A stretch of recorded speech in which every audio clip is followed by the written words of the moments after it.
Assalamualaikum warahmatullahi wabarakatuh. Bismillahirrahmanirrahim. Alhamdulillahirabbil alamin.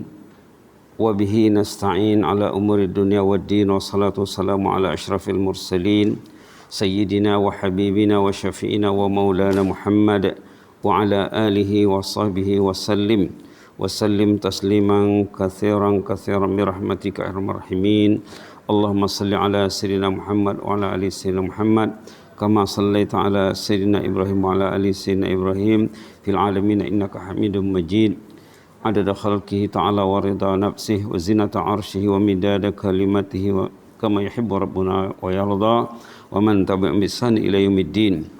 Ya hayyu qayyum bi rahmatika nastaghis aslih lana sya'nana kullah wa la takilna ila anfusina tarfata 'ain. Ya hayyu qayyum bi rahmatika nastaghis aslih lana sya'nana kullah wa la takilna ila anfusina tarfata 'ain. Ya hayyu qayyum bi rahmatika nastaghis aslih lana sya'nana kullah wa la takilna ila anfusina tarfata 'ain. Allahumma bika amsayna wa bika asbahna wa bika nahya wa bika namut wa ilaikal masir.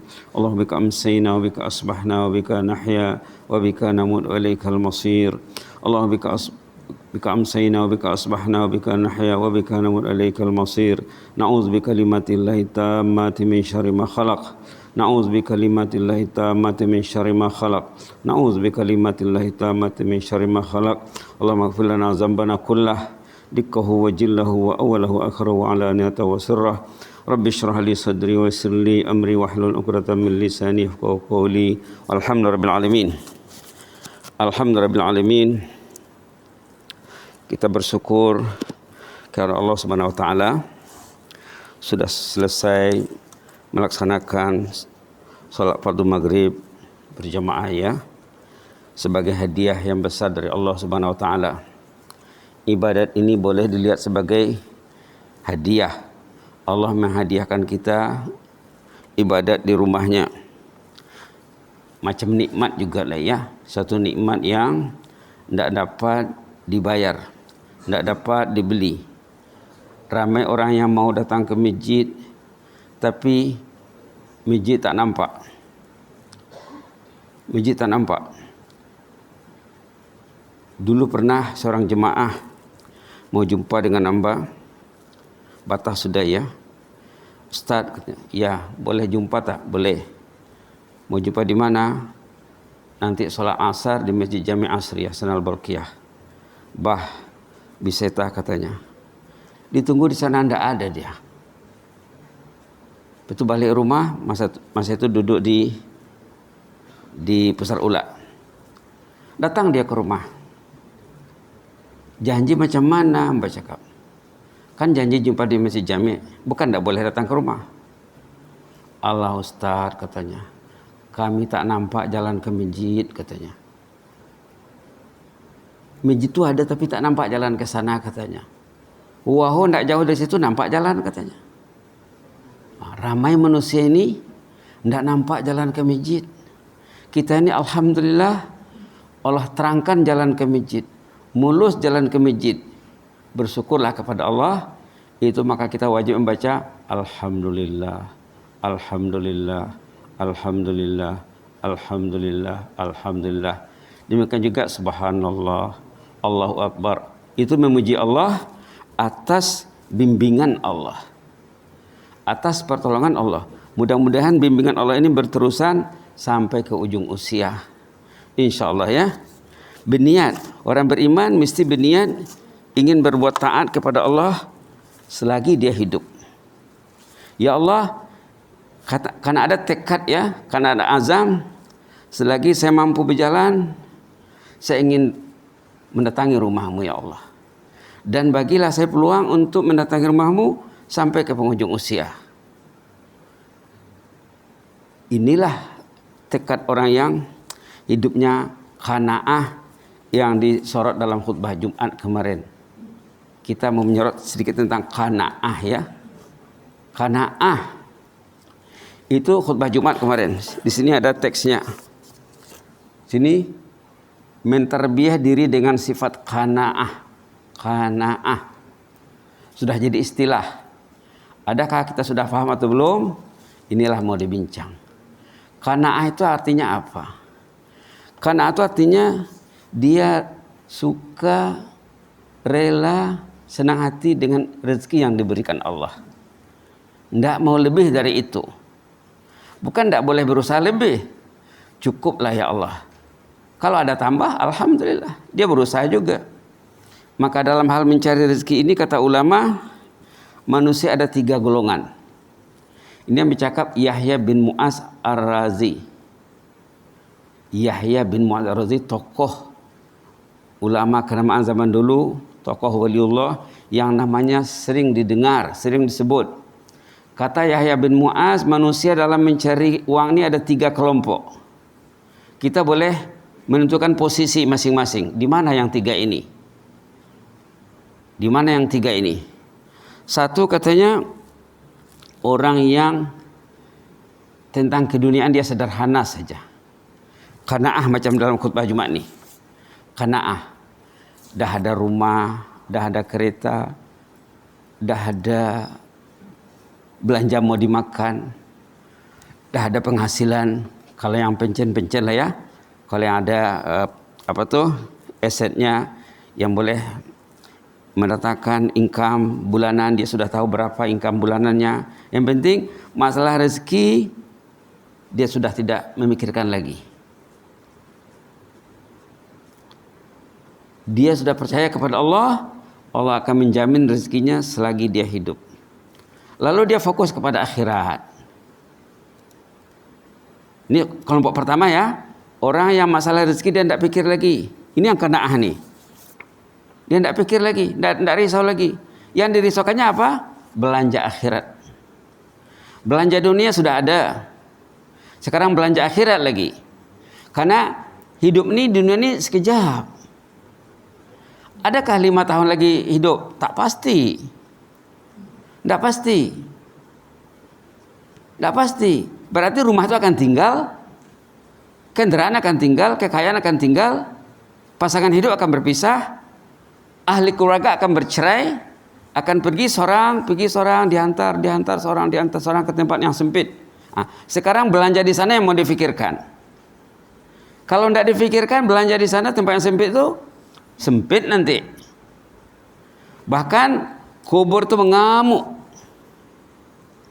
Orang yang hidupnya lalai, bila masuk kubur, marah kubur.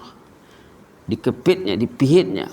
Katanya sampai berselisih tulang rusuk tuh. Kamulah yang angkuh ya katanya.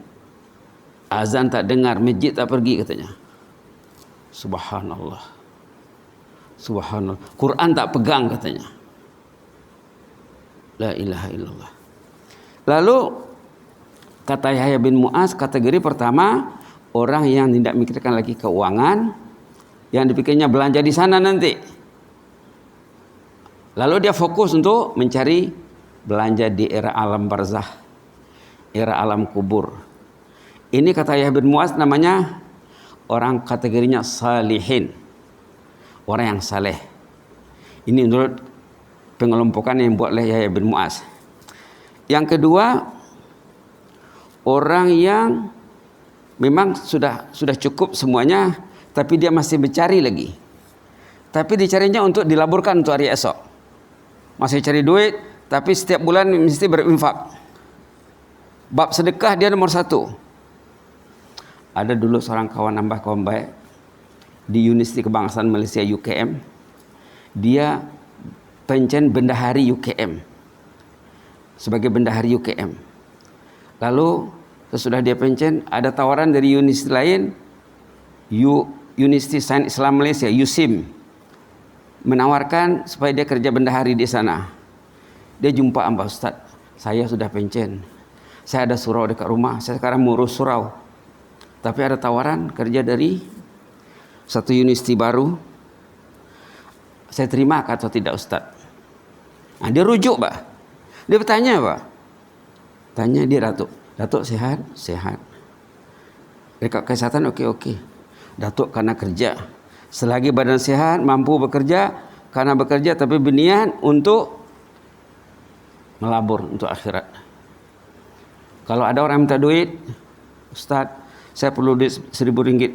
Telepon Datuk. Terus transfer. 2.000 ringgit, 3.000 ringgit, terus transfer sama dia. Kata Ibn Mu'adz, orang yang masih mencari duit lagi, tapi bukan untuk dirinya, untuk umat, untuk agama Allah, untuk hamba Allah, untuk Islam, bukan untuk perutnya. Itu kata Ibn Mu'adz namanya faizun. Faizun itu excellent, the top one. Masih memikirkan nak mencari duit, tapi nak membangun agama Allah, bukan memperbanyak kekayaan dia untuk dirinya sendiri. Itu katanya apa? Faizun. Yang dikatakan faizin, samalah, faizun, faizin, solihun, solihin. Kalau dia masih mampu mencari, tapi dengan catatan, dengan syarat, jangan ketinggalan di masjid. Jangan karena mengurus harta tinggal sholat berjamaah. Kata Imam Ghazali ya, kata Imam Ghazali, orang yang pergi ke masjid tapi terlambat, sampai di masjid waktu dia takbir Allahu Akbar, imam sudah membaca Bismillahirrahmanirrahim rakaat pertama. Imam sudah baca Fatihah, orang itu baru mau join, baru takbir. Kata Imam Ghazali, kerugian yang dialaminya sangat teruk sekali kalau dibandingkan dengan kekayaan dunia ini. Semuanya tidak dapat di-cover katanya. Tidak dapat di-cover ketinggalan orang yang masbuk takbiratul ihram. Apalagi tinggal satu rakaat, apalagi tinggal satu salat, apalagi 5 salat satu hari, 7 hari seminggu, sebulan tidak ke masjid. Kalau orang itu qanaah, dia tidak mau ketinggalan di rumah Allah. Ini untungnya qanaah ini. Qanaah ini, subhanallah, orang yang reda, senang hati dengan apa yang diberikan Allah. Sekarang belanja esok, belanja sekarang dah cukup. Itu qanaah. Kelompok ketiga, 2 tadi ya, 1 salihun, yang kedua faizun, yang ketiga halikun. Halikun ini kata Yahya bin Mu'adz, orang yang sibuk dengan keduniaan, tidak nampak jalan ke masjid, sibuk dengan keluarga, sibuk dengan kerja, sibuk dengan urusan keduniaan, korban, tercicir usaha ke masjid, usaha akhirat. Ini namanya halikun. Halikun itu kalau dilihat kamus maknanya binasa. Orang yang binasa, orang yang sibuk memikirkan benda yang akan tinggal, tidak memikirkan benda yang akan dibawa. Kalau orang itu ada sifat qanaah, dia tidak susah lagi memikirkan benda yang mau dipakai, mau dimakan, rumah, kendaraan dan lain-lain, karena sudah ada. Syukurlah apa yang ada. Dia tak mencari yang lebih lagi, tidak mikirkan yang lebih. Itulah dia ya. Jadi itu sebenarnya inti doa yang ada di sini. Ini doa orang saleh ya. Doanya di sini, orang ini qanaahnya sangat tinggi. Yang berdoa nih dalam kertas ini, kawan baik hamba, kawan baik. Dari 96, 97, 98, 99, 4 tahun satu pejabat dengan dia. 4 tahun satu pejabat dengan dia. Di ujung kerjanya, di ujung masa kerja, dia berniat nak pergi umrah. Ini ceritanya ini. Ini cerita orang yang qanaah. Contoh, orang yang bersifat qanaah. Masa dia kerja, dia berniat nanti bila saya pensiun saya nak pergi umrah. Niatnya betul. Dia pensiun 1999, dia pergi umrah tahun 2000. Ini doanya di tanah suci. Doa orang yang qanaah. Doa ini boleh diaplikasikan di bulan Sya'ban, di bulan Ramadan. Ijazlah, editlah, ikut kesesuaiannya. Maka dibuat tajuknya di sini doa mustajab dari lubuk hati mukmin yang qanaah. Doa dari lubuk hati. Memang ada di atas doa dari hadis Nabi, ada dalam khutbah Jumat pun ada. Ada juga di sini doa dari hadis. Boleh dirujuk nanti, boleh minta sama imam. Hadis tentang qanaah. Di sini pun ada dari hadis Imam Tabrani, hadis tentang meminta sifat qanaah kepada Allah. Ini dia berdoa dari hatinya. Macam mana orang yang fokus mencari belanja akhirat, fokus membina alam kubur, urusan dunia sudah selesai, dia sudah pencen, tidak dipikirkannya lagi. Fokus ke sini, tengok di sini apa fokusnya. Doa di tanah suci boleh diaplikasikan di bulan Sya'ban, Ramadan dan seterusnya. Dia ini berdoa di tanah suci. Di tanah suci itu pada dasarnya doa mustajab. Doa mustajab itu ada di rumah kita. Kalau merebutnya lewat tengah malam. Jadi orang qanaah, dia mungkin tidur jam 9 atau 9:30 atau paling lama jam 10. 11, 12, 1, 2, 3, 4. Jam 4 dan 6 jam tidurnya. Bukan dia tidur jam 12, jam 1. Orang yang mikirkan alam kubur, dia akan merancang untuk bangun awal.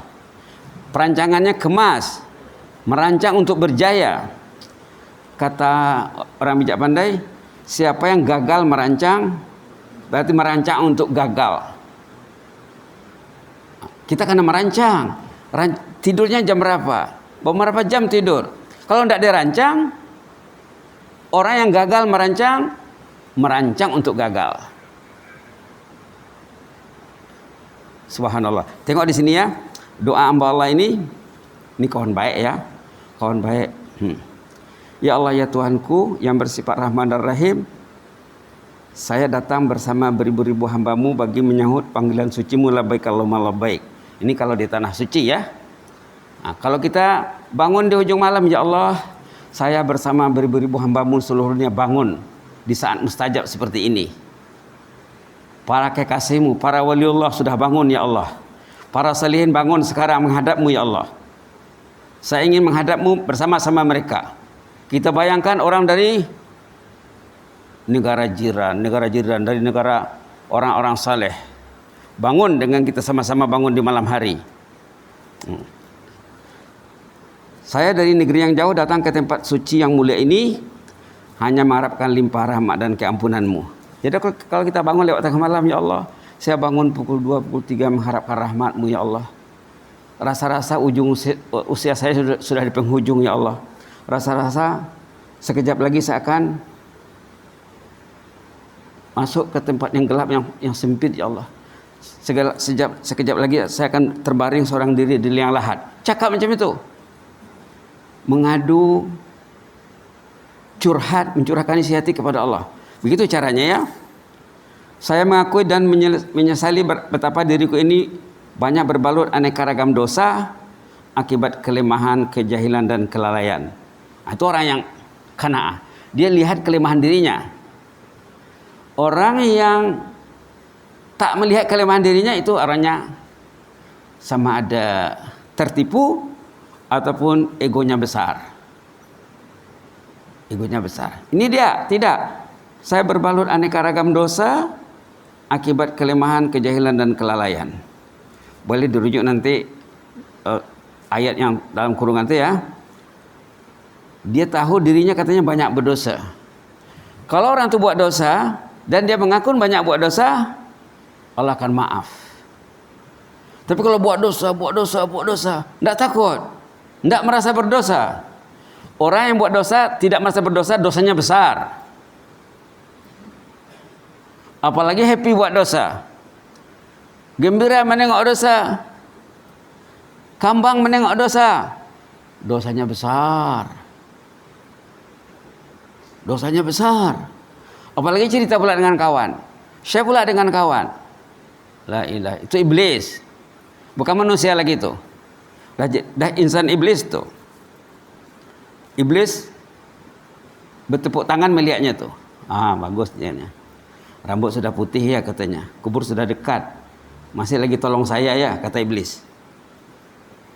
La ilaha illallah. Ketawa iblis. Iblis layak dia tuh. Iblis layak dia. La ilaha illallah. Orangnya tidak. Saya menyesali diriku ya Allah karena banyak berbuat dosa. Karena apa? Karena kelemahan, kejahilan dan kelalaian. Dalam pada itu, saya yakin dan percaya akan sifat rahman rahimu. Dengan rahman rahimu ya Allah, engkau tidak mungkin menghampakan setiap harapan hambamu yang menadahkan tangan dan berdoa. Tidak mungkin engkau ya Allah. Saya sudah menadahkan tangan, saya mengaku banyak dosa. Tidak mungkin engkau menghampakan harapanku ini. Meminta ampun secara halus. Bukan ya Allah ampunilah dosaku. Bukan macam itu tarus-tarus ya. Itu terlalu terang-terangan. Dia ini meminta secara halus. Apa katanya? Tidak. Dengan sifat rahman rahimu engkau tidak akan menghampakan harapan setiap hambamu yang menadahkan tangan dan berdoa. Ya Rahman ya Rahim, ini berdoa untuk keluarganya. Curahkanlah rahmat dan keampunanmu ke atas kami, suami istri dan kedua orang tua kami. Curahkanlah rahmat dan keampunan ke atas mereka seperti mereka menyayangi kami waktu kecil. Dia mendoakan istrinya karena anak pergi umrah sendiri saja, istri tidak ikut. Dia niatnya nanti balik umrah baru bawa istri pergi haji. Itu niatnya ini. Jadi didoakannya istrinya, didoakannya mak bapaknya. Ampunilah kami, saya dan istriku, demikian juga segenap anak cucu kami, saudara handai dan sahabat. Ya Arhamar Rahimin. Kemudian dia bicara masalah hati. Sesuatu yang asas dalam kehidupan kita ini, qalb, hati. Hati itu kalau tidak diurus, semua urusan takkan terurus. Kalau hati tidak diurus, semua masalah tidak akan terurus. Nak mengurus masalah, urus hati dulu. Tengok di sini apa katanya. Ya Rahman ya Rahim, saya mengaku bahwa hati saya mengandungi masalah kekotoran, penyakit. Dia terus terang, ya Allah, hati saya ini banyak penyakit di dalam, ya Allah. Dia dapat menilai hatinya. Berarti orang ini berisi ya. Berisi nih. Hanyalah kepadamu ya Allah tempat saya mengadukan perihal hati saya ini. Lenyapkanlah segala kekotoran dan penyakit yang terdapat di dalam hati saya. Jadikanlah hati saya ini hati yang sehat sejahtera, qalbun salim. Dia minta qalbun salim. Ya Allah, jadikanlah hatiku hati qalbun salim yang disebut dalam surah Asy-Syu'ara ayat 89 muka surat 371. Subhanallah. Subhanallah. Kemudian bila hati sudah bersih, apa yang diminta selanjutnya? Curahkanlah ke dalam hatiku ya Allah cahaya ilmu, iman dan keyakinan serta kecintaan terhadapmu. Kalau hati sudah bersih, tentu mesti diisi dengan benda yang baik. Tapi kalau hati belum bersih, diisi dengan baik, tidak mau. Ini hati itu ibarat gelas, ini kata ulama. Ibarat gelas. Nak mengisi dengan benda yang baik karena dibersihkan dulu, dibuang dulu isinya. Dibuang dulu segala sifat-sifat yang tercela karena dibersihkan. Baru diisi dengan apa di sini? Dicakap subhanallah, cantiknya ya. Diisi dengan ilmu, iman dan keyakinan serta kecintaan terhadapmu. Cinta Allah. Kata ulama ya, ulama yang membicarakan tentang seluk-beluk hati ini, hati ini makanan asasnya cinta Allah. Kata ulama, ghizaul qalbi al-hub. Keperluan asas hati ini cinta. Cinta Allah. Dari cinta Allah ini pecahannya cinta Rasulullah, cinta kitabullah, cinta rumah Allah, cinta sesama orang yang cinta kepada Allah, cinta amal perbuatan yang membina kecintaan kepada Allah. Seperti sholat berjamaah, sholat sunat, sholat tahajud, sholat duha, saum, puasa sunat, puasa wajib. Itu dari pecahan daripada cinta tadi. Subhanallah. Dia minta cinta, dan Rasulullah SAW sendiri pernah diajar Allah. Allah mengajar baginda doa cinta. Doanya pendek saja. As'aluka hubbak. Dua patah perkataan. As'aluka hubbak. Waktu itu Rasulullah sholat malam, sholat tahajud. Waktu itu Rasulullah sholat tahajud, sholat malam, tiba-tiba kalat mata, mengantuk. Rupanya waktu mengantuk itu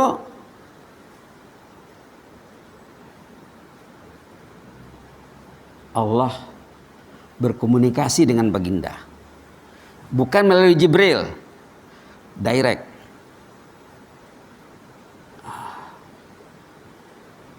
Panjang ceritanya ini. Antara lain minta tah katanya. Sal. Dua huruf saja. Sal artinya mintalah apa hajatmu. Allah menyuruh Rasulullah meminta, berdoa. Lantas belum lagi terkeluarkan apa hasratnya, Allah ajar. As'aluka hubbak. Mintalah kepadaku agar hatimu dipenuhi dengan cinta ilahi. Dua patah perkataan saja ya. Allahumma inni as'aluka hubbak. Ya Allah, kurniailah saya ini kemanisan cintamu ya Allah. Ini yang dimintanya di sini. Diminta hamba Allah ini. Kecintaan terhadapmu, ya Allah. Ar-Rahman Ar-Rahim, kurniakanlah kami keimanan dan keyakinan yang benar-benar bersemi di dalam hati. Keimanan yang benar-benar bersemi di dalam hati.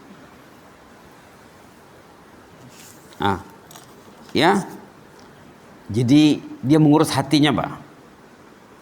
Dia mengurus hatinya, membersihkan hati, kemudian agar hatinya diisi. Ini panjang cerita bab mengurus hati ini, panjang babnya ini ya. Macam mana kaedah-kaedahnya, mungkin kalau kesempatan nanti kita boleh bicara insyaallah. Boleh kita bincang nanti insyaallah. Keimanan yang merangsang kami mentaatimu. Ya Rahman ya Rahim, bukakanlah bagi kami pintu kejayaan dalam menempuh dan mengharungi samudera kehidupan yang luas ini. Berilah kami husnul khatimah. Dia lihat hidup ini ibarat lautan dalam. Luqman Al-Hakim pernah berpesan kepada anaknya, wahai anakku katanya, hidup ini ibarat lautan dalam. Ramai orang yang tenggelam dia, yang lemas di dalamnya, yang mati di dalam lautan dunia, lautan kehidupan ini. Dia minta supaya selamat dalam menempuh lautan kehidupan dan diberi husnul khatimah, meninggal dalam ketaatan. Tengok, ini penghujung doanya. Ya Allah, saya datang dari negeri yang jauh ke tempat suci dan mulia ini, membawa 1000 harapan agar engkau memperkenankan doa saya. Janganlah engkau menolak harapanku ini disebabkan kelemahan dan kecacatan yang ada pada diriku. Harapan saya kepadamu ya Allah sungguh besar, hanyalah engkau yang lebih tahu tentang isi hatiku yang sebenar, karena hatiku adalah dalam kekuasaanmu ya Allah. Ini maknanya tawakal nih, menyerah diri kepada Allah. Ya Allah, sebenarnya saya ini banyak kelemahan, sebenarnya engkau lebih tahu tentang diriku ya Allah. Manusia ramai yang tak tahu diri. Allah tahu masalahnya, apa keperluannya. Orang itu tidak mau tahu tentang dirinya. Di mana silapnya itu ya? Orang ini tidak, dia terus terang, engkau lebih tahu tentang keadaanku ya Allah. Di mana masalahku engkau lebih tahu, sebenarnya lebih tahu daripada diriku sendiri. Subhanallah. Tengok ya, penghujung doanya, ya Allah, jika engkau menolak permintaanku, kepada siapa lagi aku akan mengadukan perihalku ini. Jadi kita boleh bangun pukul 3, pukul 4, begitulah kita berdoa kepada Allah. Ambil idea dari sini, di penghujungnya nanti, ya Allah, tidak mungkin engkau menghampakan harapanku ya Allah. Kalau engkau tidak menerima, tidak melayanku ya Allah, siapa lagi yang akan ku datangi ya Allah? Pintu siapa lagi yang akan ku ketuk ya Allah? Ini mengajar kita ya. Jangan engkau menutup pintu rahmatmu. Jika engkau menutup pintu rahmatmu, pintu siapa lagi yang akan ku datangi? Engkau adalah Tuhan yang Maha Rahman, Maha Rahim, Tuhan yang Maha Kaya, Maha Kuasa. Rahmat-Mu sangat luas, kekayaan-Mu tiada terhingga. Subhanallah. Meminta dengan bahasa yang halus. Rahmat-Mu sangat luas, kekayaan-Mu tiada terhingga. Artinya dia minta Allah limpahkan sedikit kekayaan, kerahmatan dan keampunan kepadanya. Tidak mungkin Engkau menghampakan harapanku ini, mustahillah Engkau mengecewakan permintaan hamba-Mu yang menggantungkan segala harapannya kepadamu. Ya Allah, kurnialah kami husnul khatimah dan kebahagiaan dunia akhirat. Inilah ya, orang ini memang kehidupannya sederhana saja. Memang ada qanaah pada dirinya. Ada qanaah pada dirinya. Ceritanya setelah balik dia di tanah suci, katanya dia bercerita, ya Allah, katanya ceritanya apa? Setiap kali saya baca doa ini saya menangis, katanya. Saya menangis. Dalam sebulan yang lalu ya, hamba ada tazkirah di satu tempat. Kebetulan hari itu hari Kamis, malam Jumat. Jadi cerita-cerita sama jemaah, hamba cadangkan. Dia rajin baca Yasin, Mbah. Jemaah itu seorang rajin baca Yasin. Kemudian hamba cakap, sudah pernah kamu baca Yasin dalam sholat tahajud? Dia macam tercengang, Mbah. Heran dia, Mbah. Biasa orang baca Yasin di luar sholat. Hamba cakap, cobalah baca Yasin dalam sholat. Diamalkannya. Besok pagi dia bercerita, ya Allah, ya Ustaz, katanya, sepanjang sholat saya menangis, katanya. Karena Quran ini bukan hanya dibaca di luar sholat, dibaca dalam sholat. Rahmat Allah akan datang melimpah-limpah kalau kita boleh membaca Quran dalam sholat. Kalau belum hafal, mungkin letakkan di atas stand, di atas meja seperti ini. Tidak salah ya. Bila perlu duduk di atas kerusi kalau tidak sanggup berdiri lama. Sediakan meja, sediakan stand, sediakan kerusi. Pandai-pandailah ya. Orang itu bila diamalkannya, paginya datang mesej, subhanallah Ustaz, katanya. Tadi malam tidak berhenti, saya menangis, katanya. Solat membaca surah Yasin seperti yang Ustaz cadangkan, katanya. Apalagi ini menjelang Ramadan ya. Tidak sampai 2 minggu lagi Ramadan sudah masuk. Patutnya kita melatih diri bermunajat seperti yang dicadangkan di sini dan berinteraksi dengan kalamullah. Kalau minggu lepas kita cadangkan suratul Ikhlas ya. Tak tahulah minggu ini sudah berapa pencapaiannya. Minggu lepas kita cadangkan suratul Ikhlas. Cerita sahabat Nabi yang dijamin oleh Rasulullah SAW sebagai ahlul jannah karena mencintai suratul Ikhlas. Begitulah ya. Jadi bolehlah kita coba. Kalau yang minat surah Kahfi, silakan. Yang minat surah Yasin, surah Al-Waqi'ah, suratul Muluk, di sini baca surah Muluk berjamaah. Coba dibaca dalam solat tahajud. Kalau ada Quran damit, sejus-sejus juga boleh. Boleh pakai Quran kecil. Boleh pakai gunakan meja, gunakan stand. InsyaAllah ya.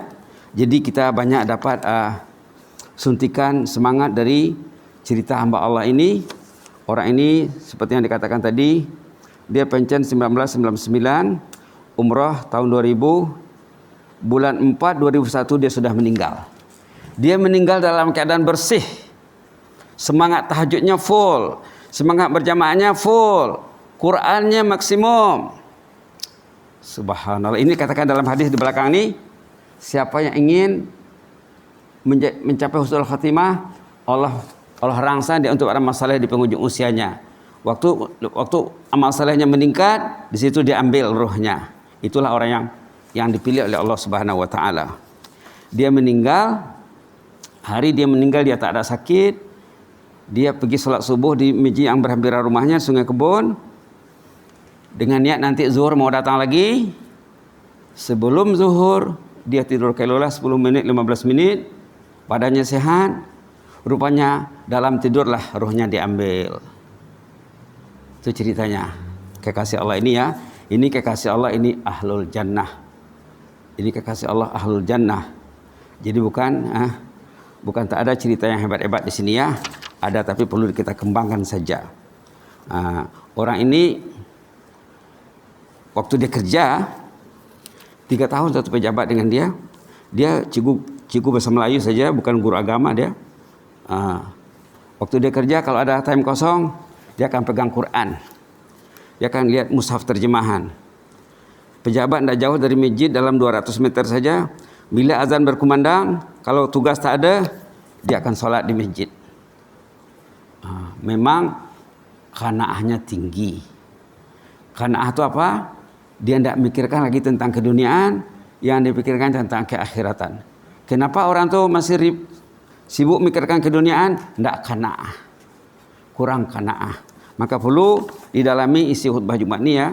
Nanti balik rumah tengoklah bahan-bahan tentang qanaah. Apa itu qanaah? Itu yang disorot dalam khutbah Jumat dengan tajuk mentarbiyah diri dengan sifat qanaah. Qanaah. Kalau orang tu qanaah, dia akan fokus kepada membina hari esoknya. Tidak lupa saat dia masuk kubur. Hari-hari teringat saat berpisah dengan keluarga. Hari-hari teringat saat dia akan meninggalkan rumahnya, kesukaannya. Dia akan diantar ke sana. Tapi dalam hadis dikatakan, orang yang saleh kalau dia meninggal dunia, dia nak cepat masuk kubur. Dulu dah pernah disebut hadisnya ya. Mudah-mudahan Allah beri kita rahmat. Amin ya rabbal alamin. Jazakumullah khairan. Bismillahirrahmanirrahim. Allahumma zidna wa la tanqusna wa akrimna wa la tuhinna wa atina wa la tahrimna wa athirna wa la tusir alaina wa adina wa arda'na ya karim. Walhamdulillahil alamin. Jazakumullah khairan wa barakallahu fikum. Inni uhibbukum fillah wa astaudiukumullah. Wassalamualaikum warahmatullahi wabarakatuh.